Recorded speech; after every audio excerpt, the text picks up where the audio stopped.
ನೋಡ್ತಾ ಇದ್ದೀರಾ filmy beet Kannada. ನಾನು ಶ್ರುತಿ ಪಾಟೀಲ್. ಪ್ರೀತಿಯ ಪತಿ ಯಶ್ ಹುಟ್ಟುಹಬ್ಬಕ್ಕೆ ಮುದ್ದು ಮಡದಿ ರಾಧಿಕಾ ವಿಶ್. ಪರಸ್ಪರ ಪ್ರೀತಿಸ್ತಿದ್ರು, ಅದನ್ನ ಪಬ್ಲಿಕ್ ಮಾಡದೆ ಇಷ್ಟು ವರ್ಷ ನನ್ನ ಬೆಸ್ಟ್ ಫ್ರೆಂಡ್ ಯಶ್ಗೆ ಹುಟ್ಟುಹಬ್ಬದ ಶುಭಾಶಯಗಳು ಅಂತ ಫೇಸ್ಬುಕ್ ಮೂಲಕ ವಿಶ್ ಮಾಡ್ತಿದ್ದ ನಟಿ ರಾಧಿಕಾ ಪಂಡಿತ್ ಇಂದು ಅದೇ ಯಶ್ಗೆ ಮುದ್ದು ಮಡದಿಯಾಗಿ ಯಶ್ ಪಕ್ಕದಲ್ಲಿ ನಿಂತು ಪತಿಯ 31ನೇ ಬರ್ತ್ಡೇ ಸೆಲೆಬ್ರೇಷನ್ಗೆ ಸಾಕ್ಷಿಯಾದರು.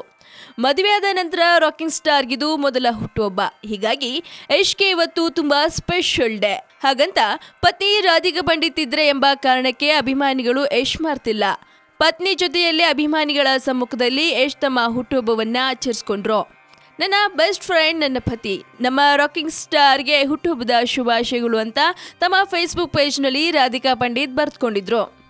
ಮದುವೆ ಬಳಿಕ ಹನಿಮೂನ್ಗಾಗಿ ಹವಾಯಿಗೆ ತೆರಳಿದ್ದ ಈ ಜೋಡಿ ಮೊನ್ನೆಯಷ್ಟೇ ವಾಪಸ್ ಮರಳಿದೆ. ಹೀಗಾಗಿ ಯಶ್ಗೆ ಏನು ಬರ್ತ್ಡೇ ಗಿಫ್ಟ್ ಕೊಡಬೇಕು ಎಂಬುದನ್ನ ಯೋಚಿಸಲು ರಾಧಿಕಾ ಪಂಡಿತ್ಗೆ ಸಮಯ ಸಿಗ್ಲಿಲ್ವಂತೆ. ಈಗಷ್ಟೇ ಮದುವೆ ಆಗಿದೆ, ಬರ್ತ್ಡೇಗೆ ಜೊತೆಯಲ್ಲೇ ಇದ್ದೇನೆ, ಇದಕ್ಕಿಂತ ಗಿಫ್ಟ್ ಬೇಕಾ ಎಂದು ನಗ್ತಾರೆ ಯಶ್ ಪತ್ನಿ ರಾಧಿಕಾ ಪಂಡಿತ್. ತಾವೇ ತಯಾರು ಮಾಡಿದ್ದ ಕಾರ್ಡ್ ಒಂದನ್ನ ಯಶ್ಗೆ ಗಿಫ್ಟ್ ಮಾಡಿದ್ರಂತೆ ರಾಧಿಕಾ ಪಂಡಿತ್. ಪ್ರತಿ ವರ್ಷ ಬರ್ತ್ಡೇ ದಿನ 12 ಗಂಟೆ ಆಗ್ತಿದ್ದಂತೆ ನಾನೇ ರಾಧಿಕಾಗೆ ಫೋನ್ ಮಾಡ್ತಿದ್ದೆ. ಅವಳು ವಿಶ್ ಮಾಡಿದ ನಂತರ ಹೊರಗೆ ಬಂದು ಅಭಿಮಾನಿಗಳ ಜೊತೆ ಸೆಲೆಬ್ರೇಟ್ ಮಾಡ್ತಿದ್ದೆ. ಈ ವರ್ಷ ರಾಧಿಕಾ ಜೊತೆಗೆ ಇದ್ದಾಳೆ, ಇದಕ್ಕಿಂತ ಖುಷಿ ಇನ್ನೇನು ಬೇಕು ಎಂದು ಯಶ್ ಅವರು ಹೇಳ್ಕೊಂಡ್ರು. ಸೊ ನೋಡಿದ್ರಲ್ವಾ ಯಶ್ ಅವರ ಬರ್ತ್ಡೇ ಸೆಲೆಬ್ರೇಷನ್ ಹೇಗಿತ್ತು ಅಂತ.